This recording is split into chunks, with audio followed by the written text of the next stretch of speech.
Halo teman-teman, di video kali ini saya akan menjelaskan tentang internet dan World Wide Web. Video ini merupakan lanjutan dari bagian video yang sebelumnya di bagian, kalau di buku teman-teman ada di bagian chapter 6. Nah, internet ini sebenarnya kalau diartikan itu adalah bentuknya WAN, atau dengan kata lain dia jaringannya luas dan bisa menghubungkan secara global, dan di sini bisa dihubungkan antara jaringan ada yang di dalam organisasi dengan luar organisasi dengan negara-negara juga. Jadi jaringan internet ini dia jaringannya benar-benar luas dan global. Sedangkan untuk internet backbone itu adalah organisasi dan komputer itu saling terkoneksi satu sama lain dengan menggunakan internet yang sama.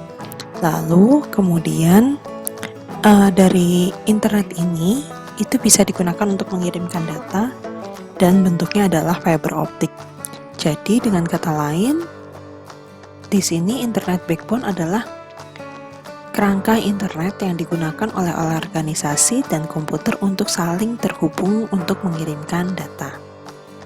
Selanjutnya untuk intranet ini letaknya ada di dalam organisasi, di mana biasanya pengguna itu sudah terbiasa untuk menggunakan suatu aplikasi dan biasa digunakan untuk melakukan pekerjaan.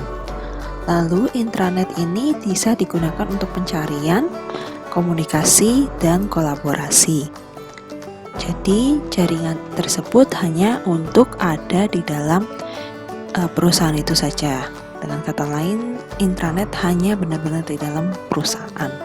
Sedangkan untuk extranet ini dia bisa berbagai macam organisasi, lalu bisa juga menggunakan virtual private network, di mana agar tidak ketahuan letak atau posisinya alamat webnya, dia bisa menggunakan virtual private network. Lalu di sini juga bisa dengan cara B2B, e-commerce, dan SCM atau supply chain management. Dimana kalau untuk B2B berarti menghubungkan antar organisasi satu dengan yang lainnya untuk saling bisa memberikan informasi terkait dengan barang atau jasa yang ditawarkan. Sedangkan e-commerce berarti di sini dia lebih kepada menjual barang dan jasa secara elektronik. Selain itu, kalau supply chain management berarti kaitannya dengan menghubungkan dengan dari pihak organisasi dengan pihak supplier. Selanjutnya ada internet protokol address. Internet protokol address itu lebih kepada alamat yang ketika kalau seseorang menggunakan satu komputer terus terhubung dengan internet, dia pasti akan ada alamatnya. Nah, alamat ini tentunya berbeda antara satu komputer dengan komputer yang lain walaupun mengakses internet yang sama.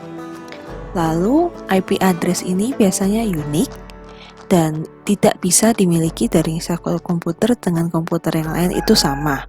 Lalu kemudian ada istilah yang namanya domain name system, atau bisa disebut biasanya belakangnya itu adalah .com, .edu, .gov, atau contohnya lagi kalau dalam bentuk website berarti www.google.com, seperti itu. Lalu ada istilah yang namanya World Wide Web atau WWW. Nah, ini sebagai bentuk untuk transport, di mana transport ini bisa digunakan untuk menyimpan data, mengambil data, menampilkan informasi, dan memformat informasi ataupun data tersebut.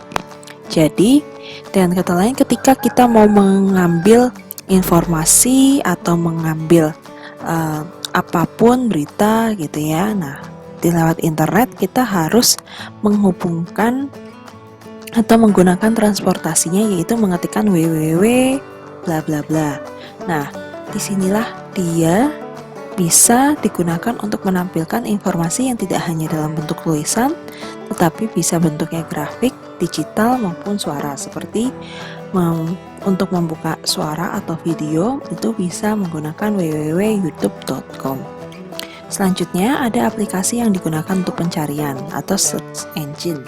Di sini aplikasi untuk pencarian itu digunakan untuk mencari dan mengakses informasi yang ada di database yang tersimpan di seluruh dunia. Sebagai contoh, di sini adalah www.google.com, di mana ketika kita mencari informasi sesuatu, pasti kita akan mengetikkan keyword tertentu. Nah, itu yang disebut dengan namanya search engine. Sedangkan portal itu dia dalam satu tampilan web biasanya akan ada bentuk personalized atau pintu yang dipersonalisasikan untuk mencari informasi dan pengetahuan tersebut. Seperti kayak layaknya kalian membuka email, itu dia ketika mau masuk ke dalam tampilan email tersebut itu kan harus memasukkan login dan password, username baik login untuk username dan passwordnya. Nah, itu adalah salah satu dari bentuk portal. Lalu portal ini ada dibagi menjadi 4 bagian, ada komersial, affinity, corporate, dan industry wide. Tentunya ini berbeda-beda. Jadi sebagai berikut, kalau komersial portal, dia audiensnya luas, terus kemudian beragam dan menawarkan konten yang rutin serta real time. Sedangkan kalau affinity itu lebih pada komunitas yang memiliki kesukaan yang sama atau yang contohnya lebih kepada hobi atau grup. Jadi orang yang berkumpul sama-sama dia mempunyai hobi yang sama atau lebih dominan untuk menyukai sesuatu gitu. Seperti misalnya di sini khusus untuk pecinta sepak bola itu, lalu kemudian fansnya dari Milan. Nah, jadi yang berkumpul di komunitas tersebut ya khusus hanya untuk komunitas yang mencintai sepak bola dari grup Milan tersebut. Seperti itu.